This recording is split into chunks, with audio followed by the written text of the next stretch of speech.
तर शेतकरी मित्रांनो, कापूस हा आपल्याला घन लागवड पद्धतीने जर आपण लागवड केलेली असेल, 3x1 असेल किंवा त्या ठिकाणी एकरी झाडाची संख्या 12-13 हजार 14 हजार या ठिकाणी बसवलेली असेल, तर आपण त्यामध्ये एक या ठिकाणी गळफांदी खुडणी करत असतो. तर शेतकरी मित्रांनो, कापूस ज्यावेळेस 35 दिवसाच्या आसपास होतो, त्यावेळेस आपल्याला गळफांदी ही ओळखू येते.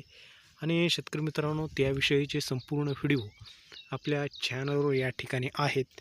तर बघू शकता, याला आता या ठिकाणी 32 ते 33 दिवस झालेले आहेत. आणि तर शेतकरी मित्रांनो, अशा पद्धतीनं आपल्याला कापसाची वाढ झाल्यानंतर पहिला फुटवा जर पानाचा असेल तर ती गळफांदी आपल्याला कट करायची आहे.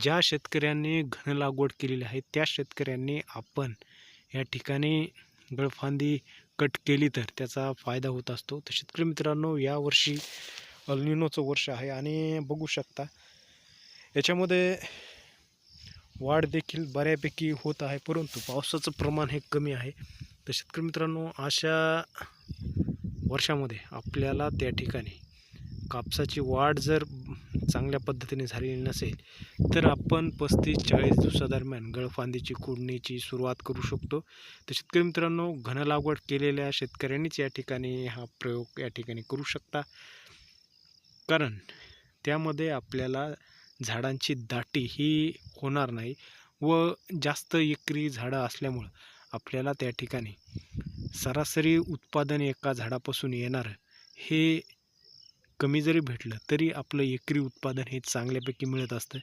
तर शेतकरी मित्रांनो, ज्या शेतकऱ्यांनी आपल्या या पद्धतीनं 4x1 असेल, 1.5 असेल, अशा पद्धतीने लागवड केलेली असेल, तर त्या ठिकाणी आपण गळफांदी नाही खुडली तरी चालेल.